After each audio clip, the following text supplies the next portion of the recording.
Welcome back to our channel Chemistry on Fingertips. Today's video is about Bohr's atomic model. Students, इससे पहले हम ये बात पढ़ चुके थे कि रदरफोर्ड एटॉमिक मॉडल में कुछ डिफेक्ट्स थे। इनमें से मेजर डिफेक्ट उसके स्पेक्ट्रा का था। रदरफोर्ड के अकॉर्डिंग एटम कॉन्टिन्यूस स्पेक्ट्रा देता था, जबकि हकीकत में एटम लाइन स्पेक्ट्रा देता है। 1913 में नील बोहर ने एक नया मॉडल प्रेजेंट किया। इस मॉडल की basis quantum theory of Max Planck थी। मैक्स प्लैंक की क्वांटम थ्योरी को मैं फर्दर स्लाइड्स में एक्सप्लेन करूंगी। According to the Bohr's model, revolving electron in an atom does not absorb or emit energy. इस थ्योरी के according, इस model के अकॉर्डिंग, एक एटम के अंदर अगर कोई इलेक्ट्रॉन है और वो एक स्पेसिफिक जगह पे रिवॉल्व कर रहा है, तो वो कोई एनर्जी एब्जॉर्ब या इमिट नहीं करेगा।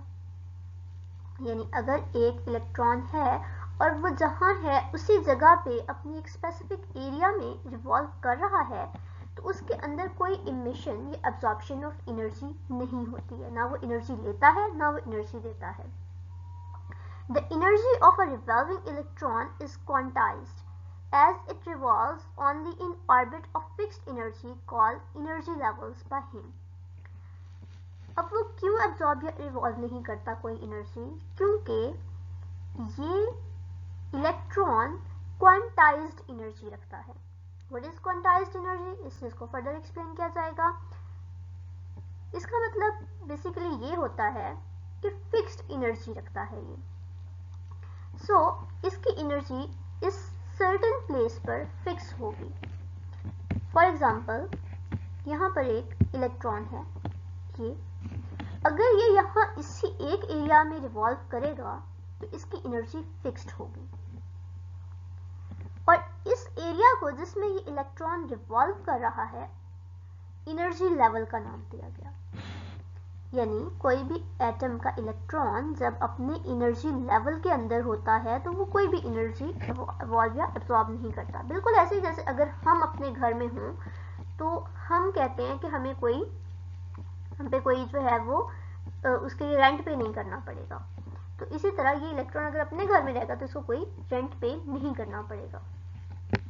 क्वांटम का मतलब होता है फिक्स्ड एनर्जी, और इसी क्वांटम वर्ड से क्वांटाइज्ड का लफ्ज डिराइव हुआ था। इसका मतलब भी यही था, fixed energy. It is the smallest amount of energy that can be emitted और एब्जॉर्ब्ड एज इलेक्ट्रोमैग्नेटिक रेडिएशन। ये वो कम से कम अमाउंट ऑफ एनर्जी है जो इलेक्ट्रोमैग्नेटिक रेडिएशंस की फॉर्म में एब्जॉर्ब या इमिट की जाती है। क्वांटम का जो सिंगुलर है वो क्वांटा होगा, और इस चीज की डिस्कवरी पर, क्वांटम वर्ड और इसके पीछे जुड़े हुए मैकेनिज्म के डिस्कवरी पर 1918 में मैक्स प्लैंक को नोबेल प्राइज मिला था, और मैक्स प्लैंक एक जर्मन साइंटिस्ट थे। ये एक इंटरेस्टिंग इंफॉर्मेशन थी जो मैंने आप लोगों के साथ शेयर की। Postulates of Bohr atomic model. Bohr के एटॉमिक मॉडल में सबसे पहले जो चीज हमारी तवज्जो को अपनी तरफ खींचती है वो ये है कि बोहर ने अपने एक्सपेरिमेंट में हाइड्रोजन एटम को यूज किया था।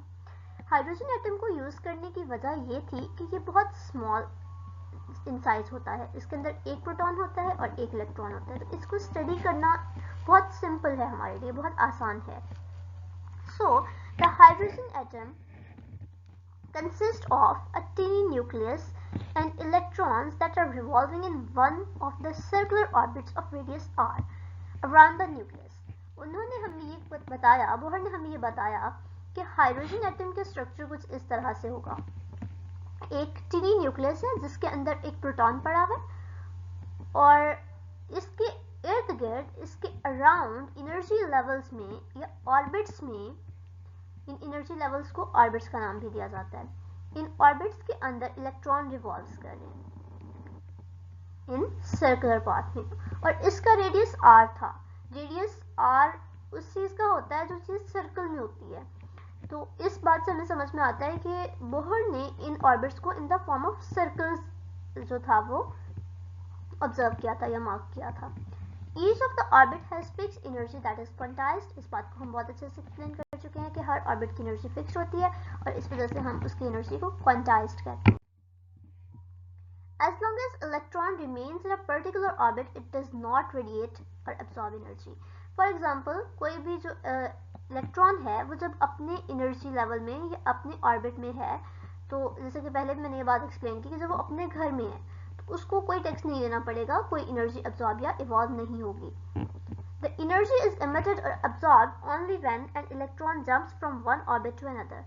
एनर्जी तब एब्जॉर्ब या इवॉल्व होगी जब वो यहाँ से जंप करके किसी दूसरे के घर में जाएगा, और दूसरे के घर में कब जाएगा, वो भी ऐसे वाले दूसरे के घर में जाएगा जो उससे ज़्यादा एनर्जी लेवल का होगा।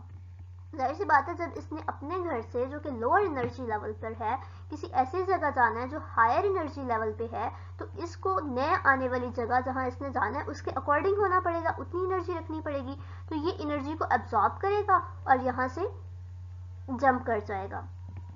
उस फॉर्म में एनर्जी जो है वो एब्जॉर्ब होगी, और जब इसको वापस आना है उस हायर एनर्जी लेवल से लोअर एनर्जी लेवल में, तो उस टाइम पे ये उस एनर्जी को इमिट करेगा क्योंकि अब इसको वापस उसी लेवल पे आना है जहां ये पहले था, जितनी एनर्जी इसके पास पहले थी।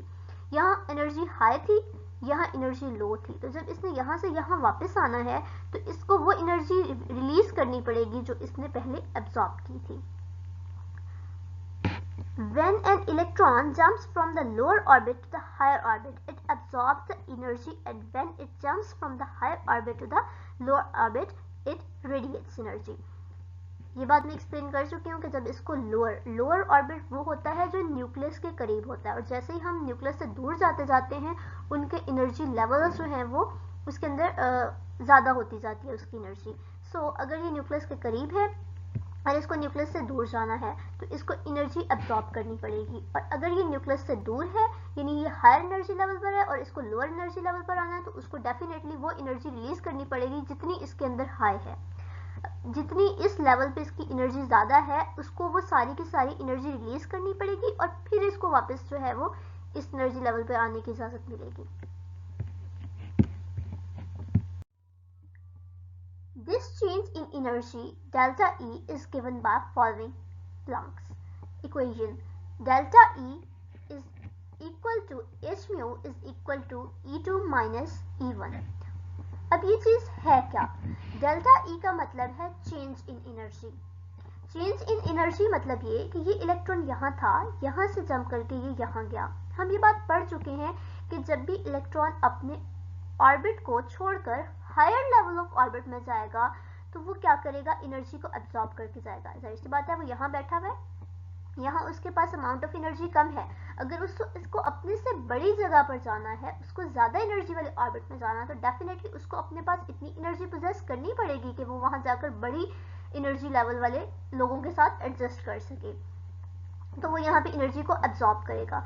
ठीक है, और जब उसको वापस आना है तो तब क्या करना पड़ेगा, उसको एनर्जी को एमिट करना पड़ेगा, क्योंकि अब वो वापस आ रहा है अपने घर में, तो उसको जाहिर सी बात है वो एनर्जी वही छोड़ कर आनी पड़ेगी, क्योंकि इस लेवल की एनर्जी जो है वो कम है, तो जो एक्स्ट्रा एनर्जी उसने पहले गेन की थी वो उसको रिलीज करनी पड़ेगी।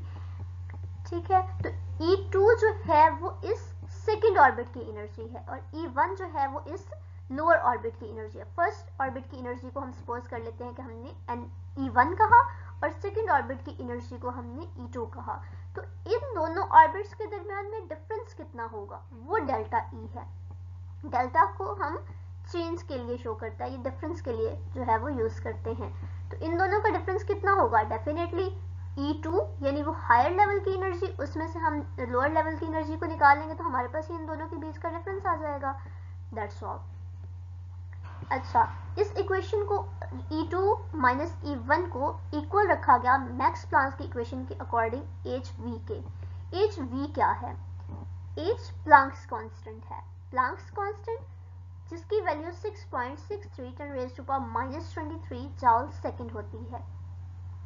कांस्टेंट को हम इस इक्वेशन को जो है वो बैलेंस करने के लिए यूज करते हैं, और ये सारी चीज़ों के लिए कोई भी एलिमेंट आ जाएगा उसके लिए कांस्टेंट होगा, मतलब इसकी वैल्यू सेम रहेगी। v क्या है? v फ्रीक्वेंसी ऑफ लाइट है। कुछ बुक्स में इसको hf भी लिखा होता है, कुछ जगहों पे इसको hv लिखा होता है, कुछ जगह पे इसको hmu लिखा होता है। बहरहाल ये v या म्यू या f जो भी है ये फ्रीक्वेंसी ऑफ द लाइट है। सो ये इक्वेशन जो है वो एनर्जी डिफरेंस को शो करती है। Energy difference between the two energy levels in an element. Electron can be revolved only in orbits of the fixed angular momentum mvr given as mvr is equal to nh over 2 pi, where n is the quantum number of the orbit, number having values 1, 2, 3 and so on. हमने इन orbits को देखा।